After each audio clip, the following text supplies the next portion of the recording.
Come on, let us put our hands together and appreciate the Secretary General of NCCK. We can do better than that. Now, we are bringing a machine that is going to detect those people who do not have kadi. There will be no eating. It is suicidal to be here and you do not have a vote. You do not have your voting card. Are we okay now? I want us to put our hands together for Muhesh. He has already arrived. He's here with us. Let us put our hands together and appreciate him. I know we admire him. For some reason, this generation only relates to certain people. And they relate to certain virtues and to certain characters. And because I had an advantage of meeting him when he was a little bit younger than now. You know, 8 years is not a joke. And he looked similar, by the way. I met Muhesh when I was the president of Morana High School then, in one of the best schools in this country, in Kiharu. And he's just visited us to see how everything was. And 8 years later, I have seen his growth, and I appreciate that today I get to sit down here and to listen to you, Muhesh. Karibu sana. With all that said, I would wish to invite Madam Pauline. Great. I want to invite our Dean. For those of us who have not met the Dean is the one person who has, men in campus don't hug. Let me say that about the Dean. Men in campus, they don't do what? They don't, and I think it's time we change this. Men tukionana after a long time to go, mko fiti? Ama unavaa nini? The first person to ever hug me around here is Dean. That day I was just like, oh my God, this feels... Even your dad, does your dad hug you guys? And then it's such an honor that Dean is teaching us such a new thing. That ama yetu ni ile niaje mzae. And then mnagongana, hey, kitambo. Will we put our hands together and appreciate the Dean as he comes so that he will take us to the next program? Let us put our hands together and appreciate Dean Global. Karibu sana. Thank you, George Wateto. Let me recognize the presence of the General Secretary of the NCCK, Reverend Chris Cannon Kinyajui, our chief guest for today, the beloved MP for Kiharu, Honorable Ndindi Nyoro, our Madam Pauline, the only mother in the house, is by purpose and by design. Our Reverend Hosea Kiprono Arab Mitei, the chaplain of the University of Nairobi, all other guests invited, comrades, good morning. Yes, as you have heard from George Wateto, my name is Johnson Kinywa, the Dean of Students here at the University of Nairobi. It's an honor to welcome you to Ufungamano Center, where we are co-hosting Men's Kikao with my sister Pauline. She's the MD for Ufungamano. And because I want to give more time, which was allocated to me, to my brother, Honorable Ndindi, I will only take a few moments if you allow me. When we were organizing this with Pauline and the chaplains, we felt that the boy child is somehow facing more challenges, maybe than the girl child. And we felt it's high time to nurture the boy child to occupy their space in the society, in the academia, and wherever they are. And from where I sit, it is only in the universities where destinies are shaped. So if you don't shape your destiny while you're at the university, you might lose it for life. And therefore, it will be a regular forum inviting boy child every year to have a discussion. A boy child has two genes, X and Y.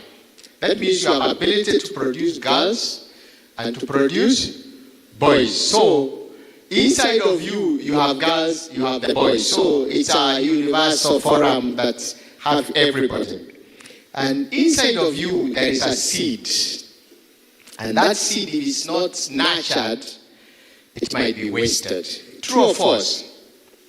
And if you read John 12:24, it says, unless the seed of the grain falls into the ground and die, I want to underline the word die.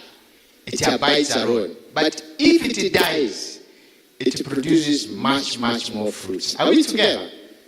So dying is the process of training, incubation, and reaching your potential. And the seed literally does not die. The seed may die, but the potential inside of it does not die. It only stays in the soil, waiting for the right opportunity for it to sprout. Are we together? So the challenges of finance, mental health, may look like it is killing your dream or your visions. But your potential in you does not die. It's only waiting for a conducive environment for it to germinate. Senior, sikuna mbegu siko kwa mchanga before the rain started. They were there, but nobody could not know what they are there. Because the heat, the sun, everything. But when the rain came, you start seeing a lot of germination. Are we together? It's the same here. Some of you are bogged down. Mental issues, quinama, mental health, academic pressure, deferral, name it. Relationship, drugs, almost to kill. Looking like that seed has died, but the potential is still there.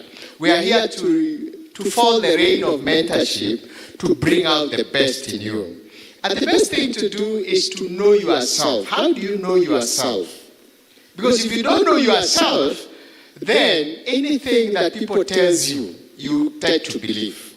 So there is a book in Habakkuk, I love it. I will stand in a watch and I will hear what the Lord will say to me. So that watch is the inner chamber where you sit yourself to meditate, to reflect, to say, who am I? Why am I here? You have a conversation with yourself. And verse 2 says, write down the vision. Because in that moment on conversation, God will say something. Are we together? And in that something, you write it down. Though it tarry, wait for it.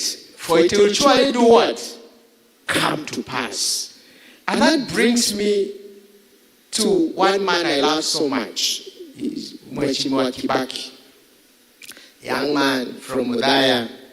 In 1971, when he was barely 40 years, he was the finance minister of Kenya during Mzee Kenyatta's government.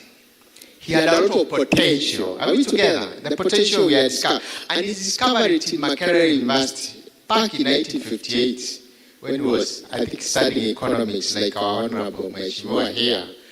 And when he came back, he said, I want to work with government because I want to shape the economy of Kenya. Imagine he was still a student. The potential was still there, the seed was there.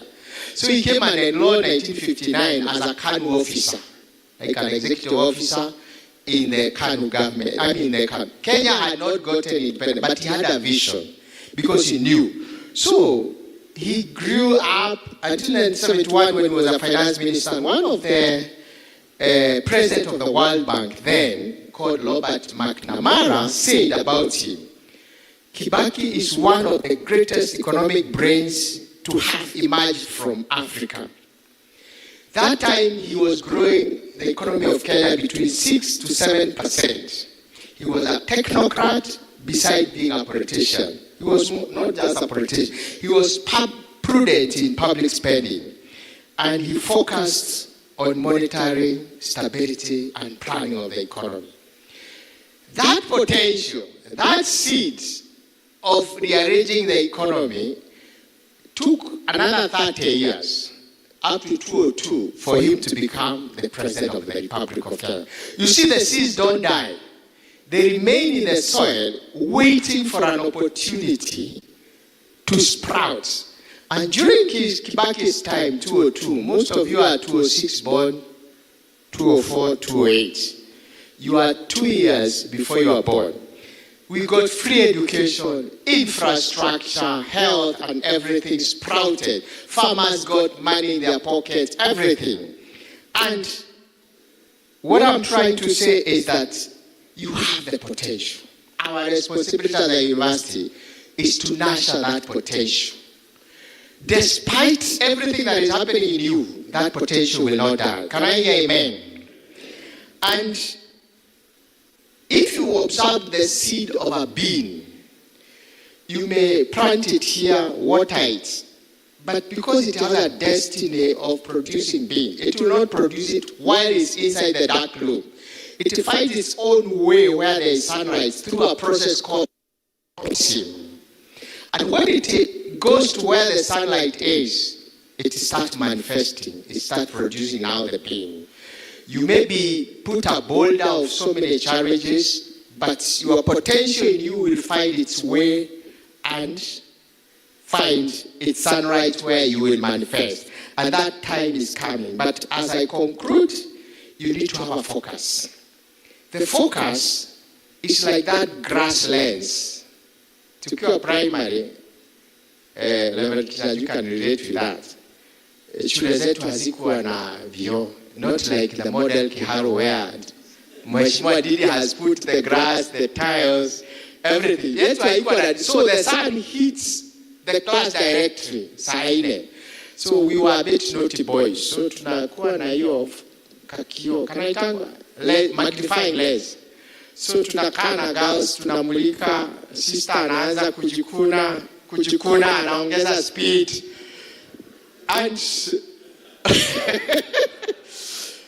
I started, when we were doing physics now in Form 3, I wondered, why did we do that? Because you concentrate your layers of sun in one focus, which can even burn the paper. Is that true? So when you discover the purpose, you focus all your energy and you delete all the unnecessary things out of your life and you focus on the something at hand. And for you to have self-awareness, which brings to a purpose, you have to discover that potential in you, develop it into full potential through training and skills development, and then demonstrate it to the public through service. And through that, you have discovered the 3D, discover, develop, and demonstrate. But every 3D dimension thing, it must have something inside. It's not just a container with breast, legs, and head. You must have a character, competence, and commitment. So we call it 3D plus 3C equals to competent leadership, which brings the best for our society. And finally, George Washington, the first president of the United States, said, discipline is the soul of an army. It makes a small numbers formidable. It procures success to the weak and esteem to all. For you to achieve all this, the focus, the purpose, the potential development, you must have a discipline. Discipline in your finance, discipline in your spiritual life, discipline in your academic, discipline in your moral. You cannot just have a loose moral, you get. And if you look at alphabetical A to Z, A equals 1, Z is 26. So if you put discipline, you put D is 4, I is, I think, 6. You add up. It's the only word plus the attitude which makes 100%. Or otherwise equals to 60, 70, even success is 89 points. But discipline, because it makes the foundation of success in any life, it comes 100%. And I want you to do that in your notebook, like A1, B2, all the way to say 26. Then you write the word discipline. D, where the D falls, like number 4, I, like that. It just tells you 100% that if you are disciplined in pursuing your purpose, you become the most formidable person that the world will envy to have. With those few remarks, allow me to invite our chief guest of the day, His Excellency Honorable Dr. Ndindi Nyoro. Makofi kwake. Asante sana. We can rise up in honor of our Mheshimiwa. Thank you very much. Mheshimiwa, karibu sana. Please mentor our students. Thank you very much. Tafadhali tuketi.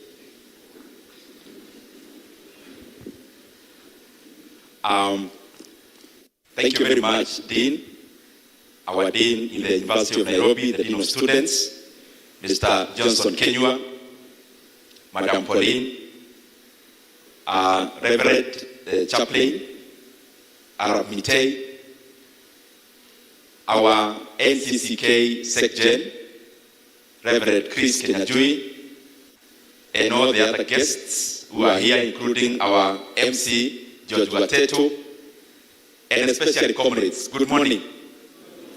Comrades, power. Comrades, power. Your power and powers. Power. Hebu tuamke comrades. Comrades peke yake. Ustretch kidogo. Na uoge huyo mtu wako on your right mmoja chakamka.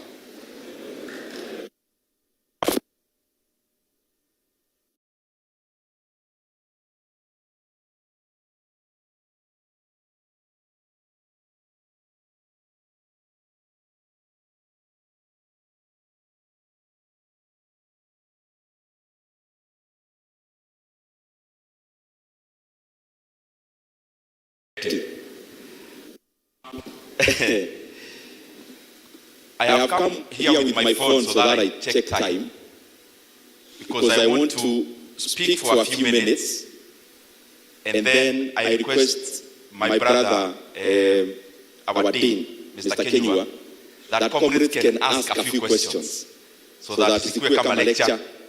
Najua lecture mmezieta sana this week, so story ya lecture nitajaribu kupunguza kidogo. I am very pleased to be here today. The last time I came here to Fugamano, I was a student leader in KU.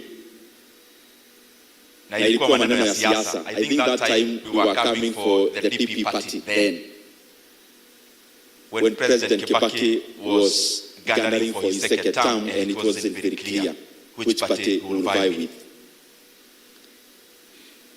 And from that time, we could meet also here with civil society.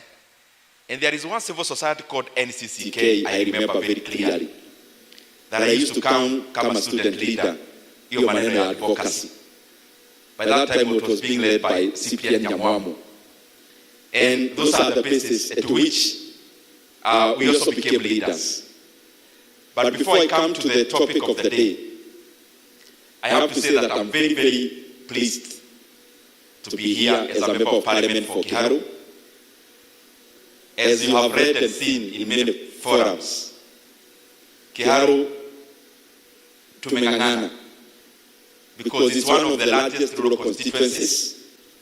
Actually, our NCCK SecGen was previously the clerk of the County Assembly of Murang'a, and therefore he's very well versed in that area.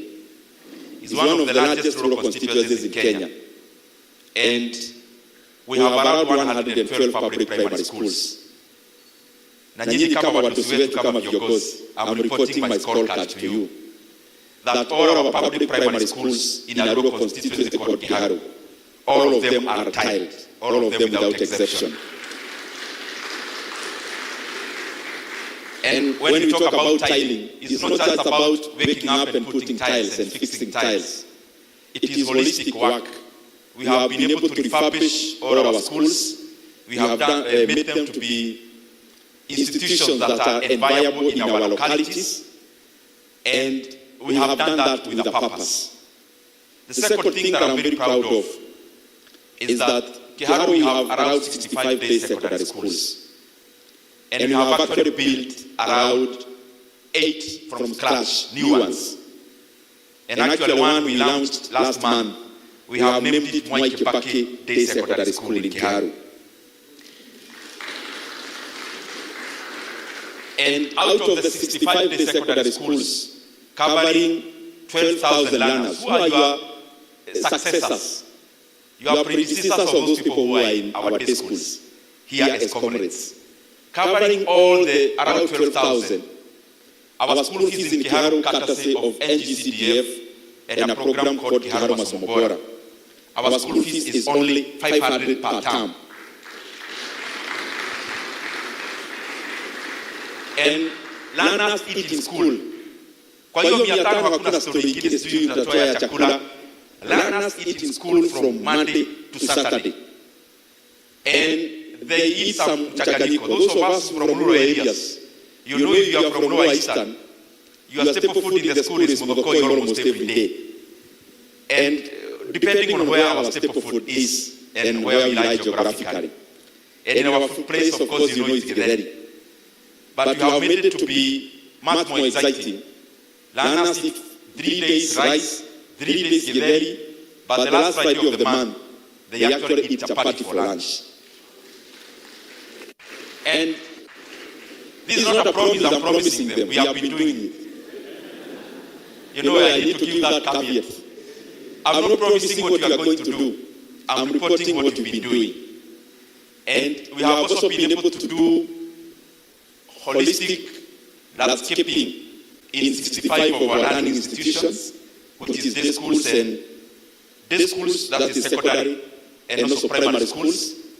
Na tumeweza kuweka hapo zile mnaona kwa Facebook kwenye mnaona. I want to confirm that it is true. They are taken from the ground. 65 of them. This August we are going to do some. August others. We keep doing them every single holiday, and we stagger them so that we are able to supervise well. We are able to achieve all that because to do like the ones I'm telling you, we've started 8 new secondary schools. We do it through labor-based.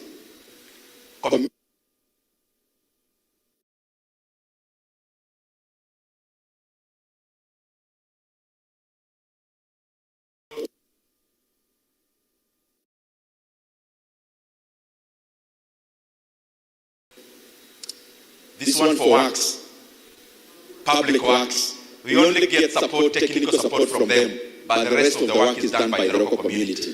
So that every shilling inabaki hapo kwa cloud, and every utility of the money, none leaves again Kiharu to come to Nairobi. Hawezi toa pesa Nairobi upeleke Kiharu, alafu irudi Nairobi, either through taxes or through profits from the contractors. Now, coming to this hall today, and that's why I said I don't want to talk too much. When I joined KU, in my first year,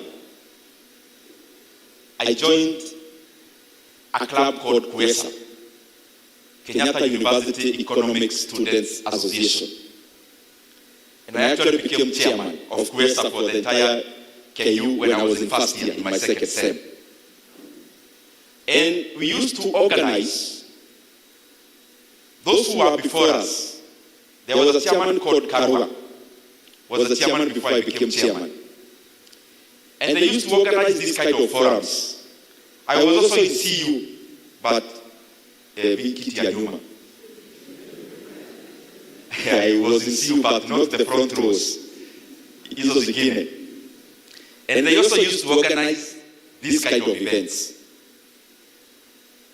And there is, I want to show you just one word from this kind of an event can shape your thinking all your life. So one time we had organized a career forum, which had been organized by KUESA, Kenyatta University Economic Students Association. And they had invited some gentlemen, I think from either PwC, PricewaterhouseCoopers, or Deloitte, one of the two. So this gentleman told us one thing. It may look very shallow, but I've always done it by default from listening that day. So this guy, he was talking about how you vile unavaa kama mwanaume. It doesn't seem like it's important for us in this hall, but it was a topic that was handled that day. And I am glad I was there. So they told us, as a man, when you wear a light trouser in terms of color, you then wear a darker shirt. I know mnajiuliza sasa huyu jamaa anatuambia story ya kuvaa. I'm just telling you what I had then and I've always practiced so that you see these kind of forums are never in vain. Nikatika hapo. Then they told us You can't wear a suit and a sport shoe. And I've never done that since. Then they told us something else. I actually don't remember the name of the person who said it, but I remember what he said. Then he told us in terms of grooming as a man, the official wear. So hiyo story ya trouser ndio nimalize. Wakatuambia then ukivaa trouser dark, you can't wear them with a dark top. You know, by the inverted. Me, I used to think, to be smart, you wear a black trouser and a black shirt. So inakaa suti. That's what I used to think. My mind changed that day. Then in terms of grooming, I am this official color like our NCCK section. There are some official colors which you have to wear based on your career. Then they told us one more thing. That men suits. This is something profound. It was so small, but it shaped me up to this day. And I was in campus that time, but I was in first year. So they told us there are only 3 colors for men's suits. They told us that day. Blue, gray, and black. Then they told us you can take any shade from there, but it should not be too shouting. So they told us, okay, you can choose a suit. I'm talking about official wear. I'm not talking about artistic wear. So they told us if you are choosing blue,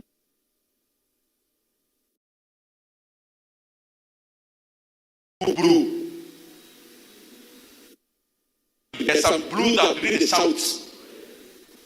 And then they told us, when you wear has no stripes or has no boxes, then let me first finish here. So, nimesema suti ya mwanaume ni colors gani? I'm not saying what you should do. I'm saying what I had and I would be doing since then. Blue, gray, black.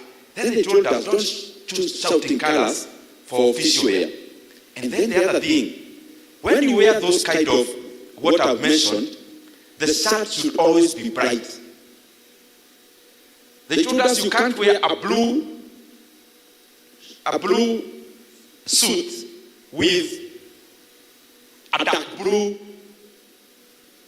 shirt. So they told us the men, when you wear that way, then the shirt has always to be bright. It can be white, it can be like blue, it can be like pink, whatever. And then the ties.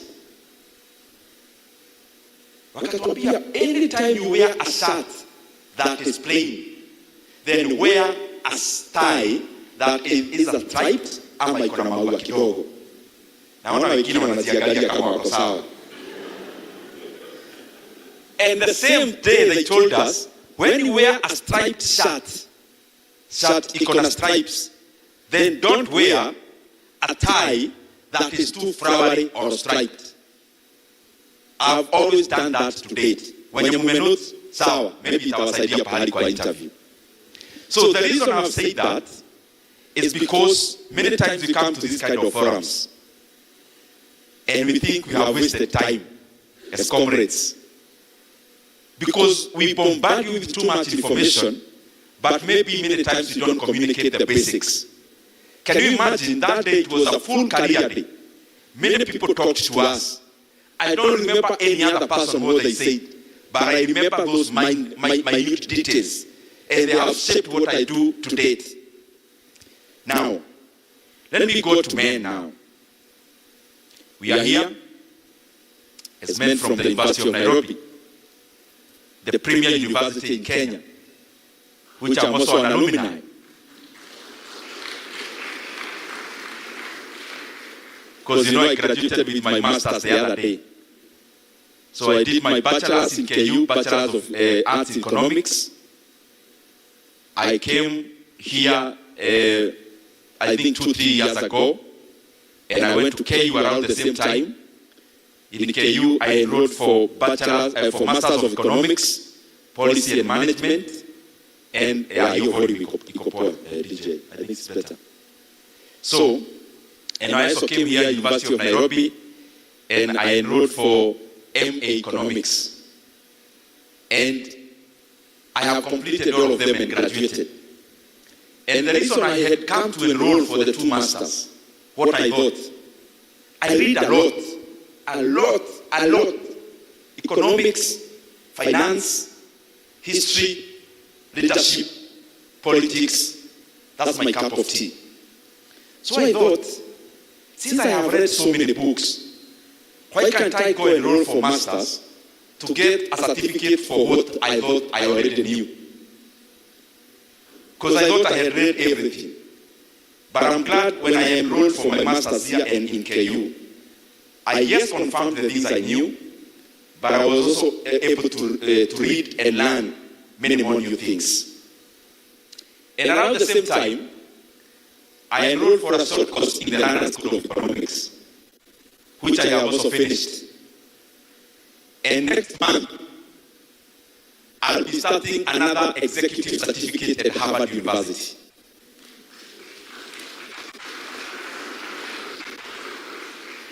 And all those are about economics. Because I've come to realize, if we just get it right economically, in any leadership cadre in Kenya, then we'll have sorted even the politics of Kenya. Because politics is always about survival, it's always about the fight for resources.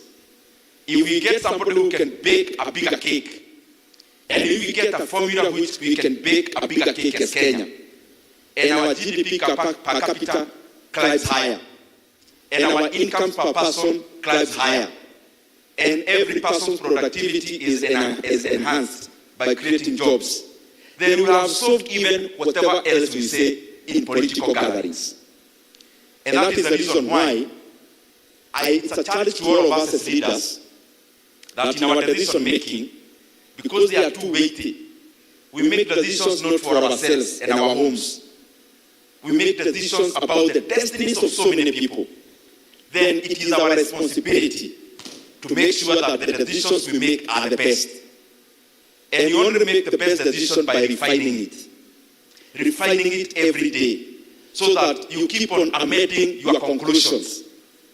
You keep on removing dogma from your decision making, so that your decision making can influence people in a better way and progresses our society. So, I'll give you this talk in a manner of some stories, because I don't want to be too academic. I have come to realize as a politician, as a businessman also, some of the things that cut across in whatever you are pursuing as a man, in whatever you are pursuing as a Kenyan, as a citizen of the world. And I want to challenge all of us here. As a man, strive to be accountable and dependable. Strive to be accountable and dependable. When you close school and you go home, you are still a baby at your home. That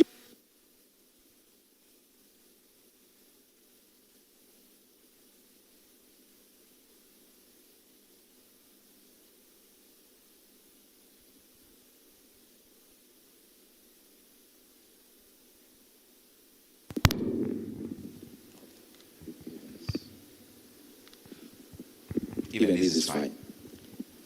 That your parents or your guardians can't take a break because they have a baby at home and you are a comrade. That every time somebody at home has to check on you. Oh, John, umekula supper? Otieno, did you take lunch? Your parent at home in Homa Bay is calling you here. You are a comrade at University of Nairobi to look after you and how you are faring. Gentlemen, Now that you are a comrade already in the university, you are already a mature man. You should be a solution provider. You should no longer be a bother now to the people you left in the village and in the estates. And I can tell you, even us, when I was joining KU, mimi vile barua ilikuja kwenda KU as an undergrad. It was then my business to know how I'm joining KU, including fees for the first sem. So I left Muranga. I had been a volunteer librarian in the school I was in. So when tulikaribia kujoin university, I came here to Nairobi. Nikaenda industrial area, got a kibarua in a size of company called Tata Estates. Did some vibaruas. By the time we were reporting as freshers, mimi nilikuwa already niko na fees ya my first semester. Now of course nikalipa na nikaongeza help kidogo. And I can tell you the entire time I was in KU, no one came to check ati nafanya nini KU ama kuangalia nararanga wapi. Wewe ukiwa mwanaume huko, wewe ukilala nje lala. Ungangane kimwanaume. It's only the time, one time my sister came, not necessarily to, it was just a visit kuniona tu, but not to check huyu jamaa anafanya nini na anararanga wapi. So when you are a comrade, this is the place where you start first of all developing that responsible person you want to become. And you become responsible by being dependable and accountable. So that people are no longer worried about what you are doing. It is you who is worried about whether your mother had some uga ya kupika. It should not be the other way around. And every time you think about this, because it's holistic, it's not just about being a comrade, it is also about in real life. There is a story that's given, maybe you have read it, about a king. It's a mythical story. A king who had gone by the roadside, in a road where the road had been blocked by a log. Muti ikianguka na ikaanguka.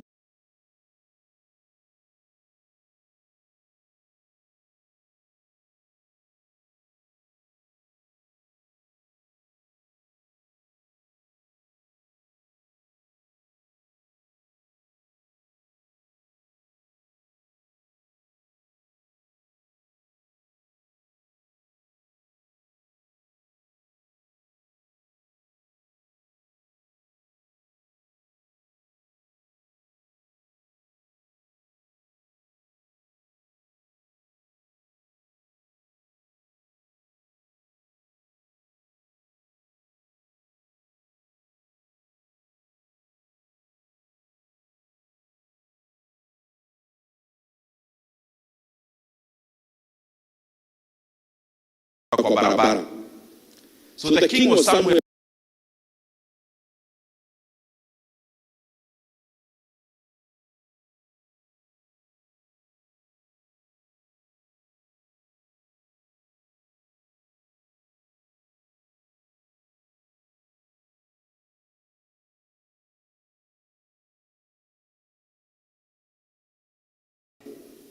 that time it was precious metals, gold.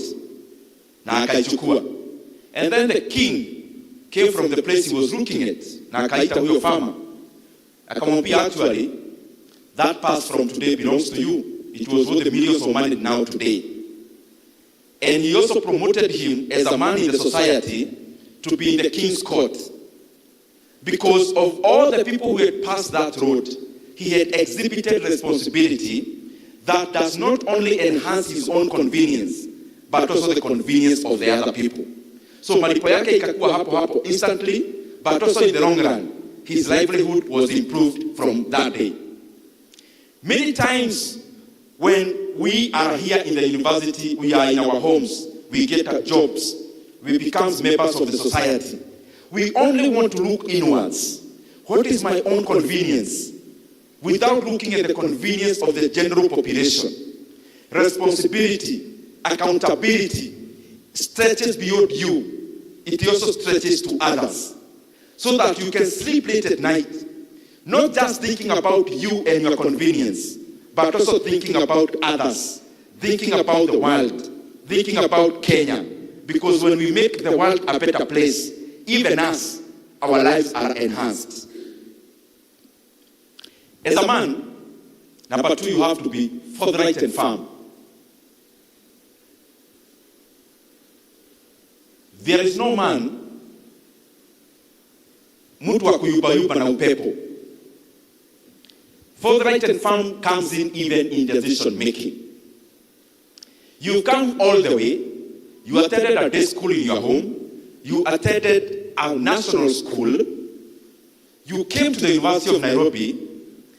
But because you are frivolous, when people say, let's smoke this, then you are jumping in the bandwagon. Let me also try. When people say we have to go clubbing, without even knowing whether there is utility in that, you jump in the bandwagon. If you have to club because you know you are getting utility out of it, and it's your decision. Whatever decision you are making, let it be your firm, forthright decision. Let it not be a wavering decision that is influenced by the opinion of others. But then when you consider your opinions, what you hear called considered opinions, they are called considered opinions because they are not just opinions from the air. You have been able to hit it on the wall and you have tested those opinions. Once you have formed those opinions about you and your life, then be firm and defend them. And you defend them in terms of doing, but also in terms of speaking. So whatever you think is right, defend it. And you owe no one an apology. Many times when you're in such an institution where we are likely to have hard mentality, most of our decision making is based on watu watanibeba aje sasa, watu watanichukulia aje, watu wagani, in 4 years utaona nani hapo sasa. The friends you had in your primary schools, how many do you have now out of that? The ones who are your best friends in high school, how many are still your best friends to date? That should tell you the graduation of friendship. Life is dynamic. You are likely to shed off your older friends. You're not going to make them your enemies, but you're not going to be as close. So many times we make a far-reaching decision based on pleasing my current friend. Your current friend may not necessarily be your tomorrow's friend, because life is dynamic. You may relocate to the US. You'll have new friends there. You'll go work in this farm. There will be new friendships there. So be forthright and firm. And even in your leadership, because even here I'm sure I'm talking to leaders of today and tomorrow, be firm. Whatever you think is right, defend it. And don't defend it just because you want to be seen in the gallery. Defend it because you believe you should defend it. And of course that means also being courageous. There is something I want you to keep studying called emotional intelligence. I'm sure you've heard about it. But I want you to, because siku hizi uko na phone, badala tu ya kuangalia reels, some of these things may also be good and beneficial. Keep on polishing your emotional intelligence so that if you have an A and then you have a first class or a second upper, when people look at you, do they see that first class in you? That forms part of the general intelligence. When you are here in campus, yes, hostel, library, hostel, library, hostel, library. If that was the world, the ideal world, every village should be having a hostel and a library. The ideal world is more broader than that. So cultivate you as a holistic person, not a person who can only be described through hostel, class, and library. A holistic person volunteers in leadership roles even when there is nothing to gain from it. A holistic person, saa zingine unakuwa kiberebere. Kiberebere is where you stick your neck out. And by sticking your neck out, you start being given responsibilities you never had. And it's upon those responsibilities that you shape yourself. One day, when I was a student leader in KU, I was the academic secretary. We attended the Senate executive, it was the full Senate meeting. So Professor Mugenda was our vice chancellor. And I was there with a suit. Kuna mtu anaweza nitoa jia, mimi ni student leader. we were representing comrades in the Senate with the chairman. Utalitoaje jia, comrade power. So mimi nimeenda pale meeting, maprofesa wamejaa, heads of departments. Then we were discussing something about seeking for internship opportunities for comrades. So the chair was there, the VC. Then I am there raising my hand to give a point. Then I'm given an opportunity. Si hall imejaa. Senate inakuanga kubwa. There are not few people. So imejaa watu wengi. So I rise. Naanza kusema story ya kutafutia comrades internships.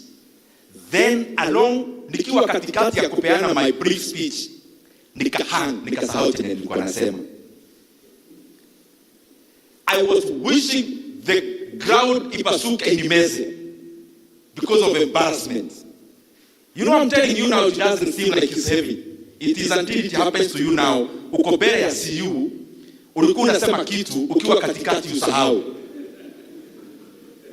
Na hall imejaa kwa CU, ndio ulikuwa unaita preacher. Uko katikati, because you are so nervous. Uhang. I was so disappointed with myself. I was so embarrassed.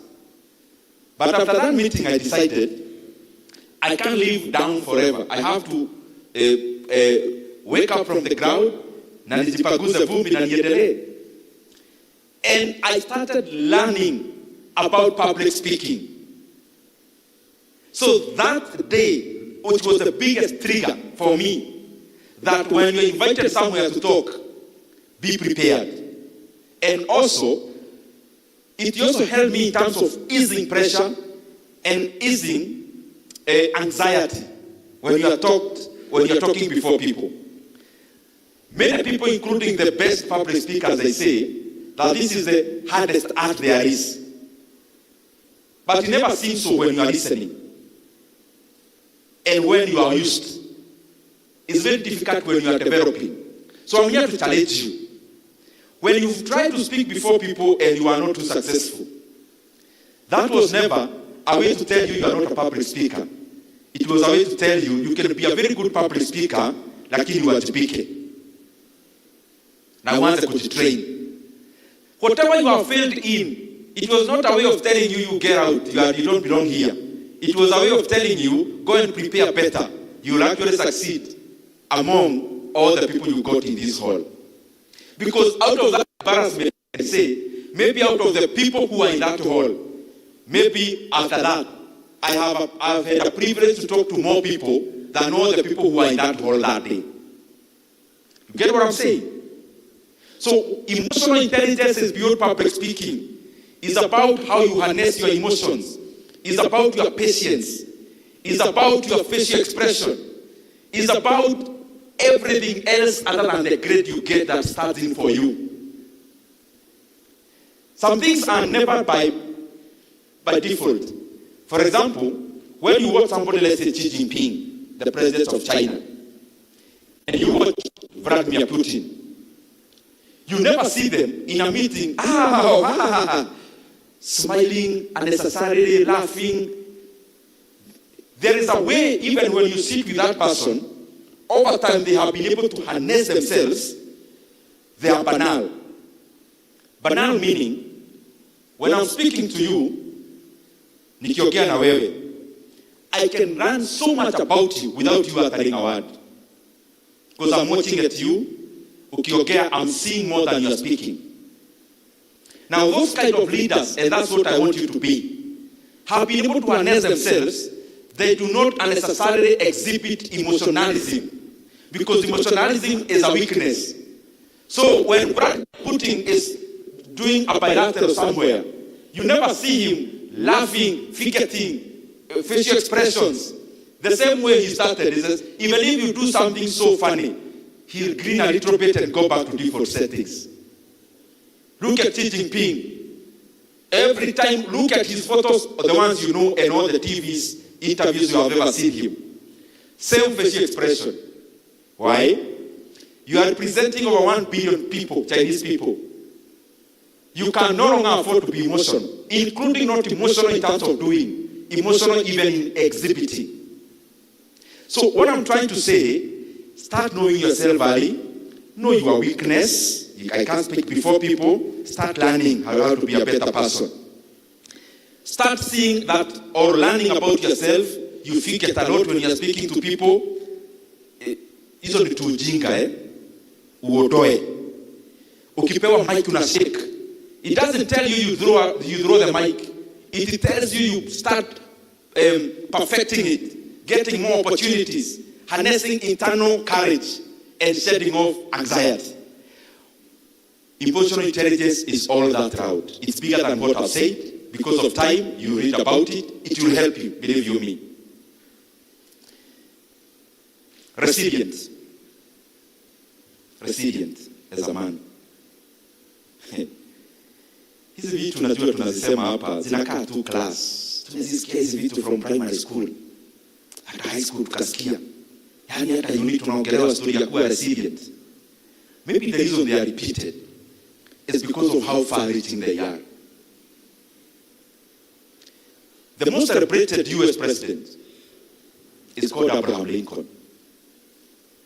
When you see Abraham Lincoln in the photo, what you see there is not only the former president of the US.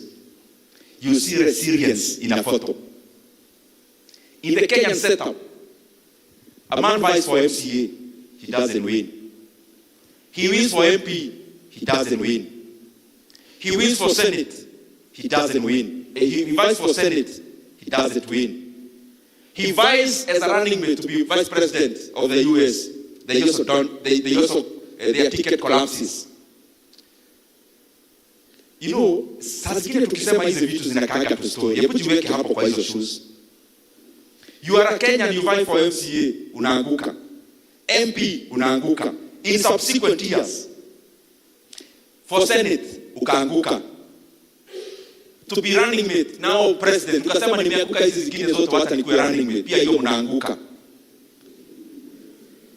Unavai president, unapita. And after passing and after the victory, you become the most far-reaching American president who united the US to be what it is today. Gentlemen, as I'm speaking to you, the small things you passed, zile zinafanya roho yako karibu ina crash. I am here as your fellow man to tell you, that's nothing. You have not done anything yet. For you to be a man who can be far-reaching in terms of impact later, those small failures you have had, they should only be part of building you. They should never be part of pulling you down because they are nothing. This guy had even a mental breakdown. Juu ya kuanguka hizo vitu zote, then anapita kuwa president wa US. Na anakuwa the most far-reaching, the most celebrated, the most remembered. As a man, you cannot be anything else other than resilient. Saa zingine mimi naongea hivi saa hii na mic, naongea hivyo kwa sababu that's what I believe in. Na resilience ni also, even when there are hiccups in politics, in your academics, in leadership, those hiccups, already you preempt them because you already knew you were coming, so I'm here. So hakuna kitu ya kukushtua kama mwanaume. No one.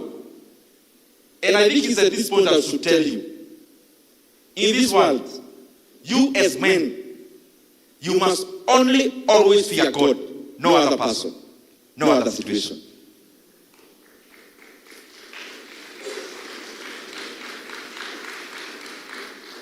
Na mimi nawaambia kama mtu wa siasa, and I also want to tell you, I'm telling you what I practice. Mimi hii dunia siogopi binadamu yeyote. None. But I only fear God. Hata huyu jamaa unaogopa, hawezi manufacture hata oxygen yake ya 2 minutes. Unamuogopa juu ya nini sasa? Apiwe a manufacture oxygen yake, hawezi.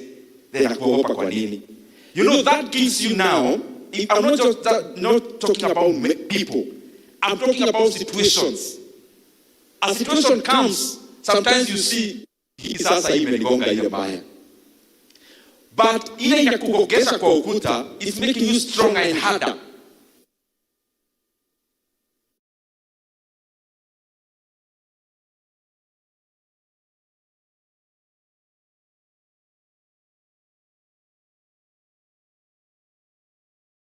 went to the best primary school there was, the best university there was, akakombolewa hata nyumba outside campus, asiharibiwe huko. After that, akatoka, akatafutiwa job na mzazi wake, and in between, akapatizwa at the right time, akawekelewa mkono at the right time. Ukiangalia saa zingine most of the time, those normal, they also live normal lives. Me, I never came here to talk to you to live normal lives. Normal lives where you just go through the world, no one notices and you exit. No. As a comrade here, I came here to talk to you because you form the critical mass of people who should impact the world in a better way. And you can always do that when you are resilient. There is no storm that comes unaogopa. Unaifesi hivi. Either inapita ama unapambana nayo. Unaniangaliaje? Comrades power. Lastly, niende kwa business and investments briefly.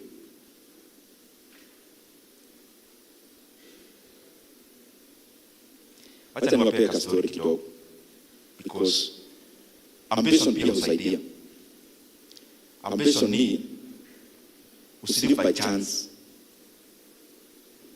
Unaona venye you just live by chance.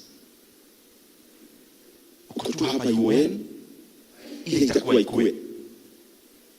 Una graduate, sawa tu niende nikang'ang'ane kama wale wengine. Right from here, you must start thinking about you, what you'll be in the next many years to come. Na story nawapea mimi ni real. Mimi nilitoka primary school hapo village, nikaenda high school hapo tu village. Huko high school nikashona viatu from first year. I was a cobbler kwa wale wanafunzi wengine, because I needed pocket money. It was a boarding school but almost a day school. You know those boarding schools that are almost a day school? That one. It had actually become boarding like 2 years before we joined. It was previously mixed, first of all mixed boys and girls, but also mixed in terms of boarding. So by the time I was joining, it had been made pure boarding. And it had been made pure, no, it was still, I think, mixed men and women, boys and girls. So nikaingia hapo, kaanza kushona viatu. Lazima nikitafuta pocket money nikae kama wale wengine. Second, form 2, kuanza kuoperate canteen ya hiyo shule, ilikuwa inaitwa Kiabugi, tukagoma sana, ikabadilishwa ikaitwa St. Paul's.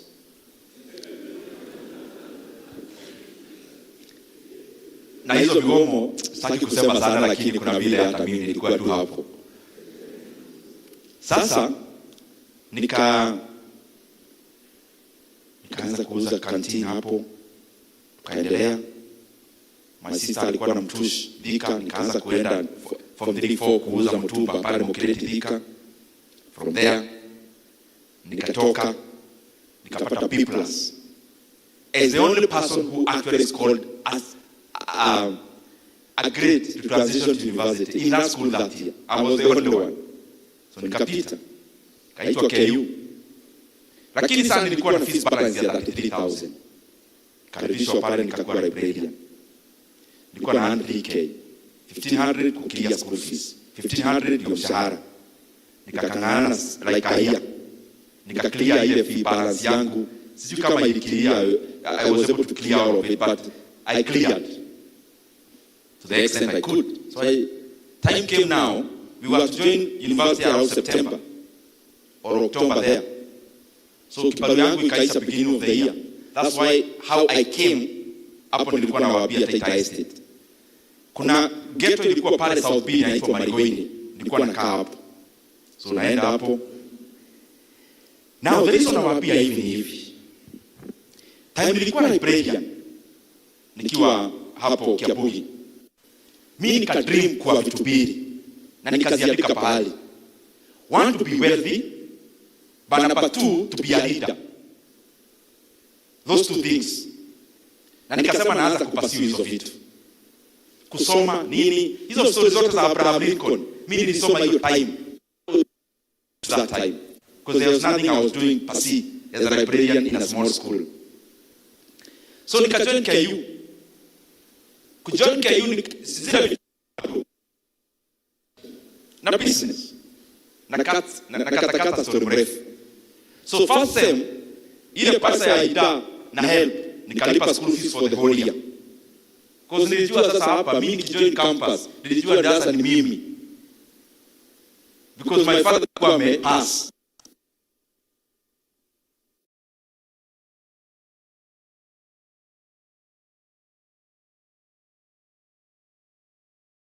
Hiyo story yote nilikuwa nafanya na kuuza mtushi. So that I feel I'm a man. Because the rest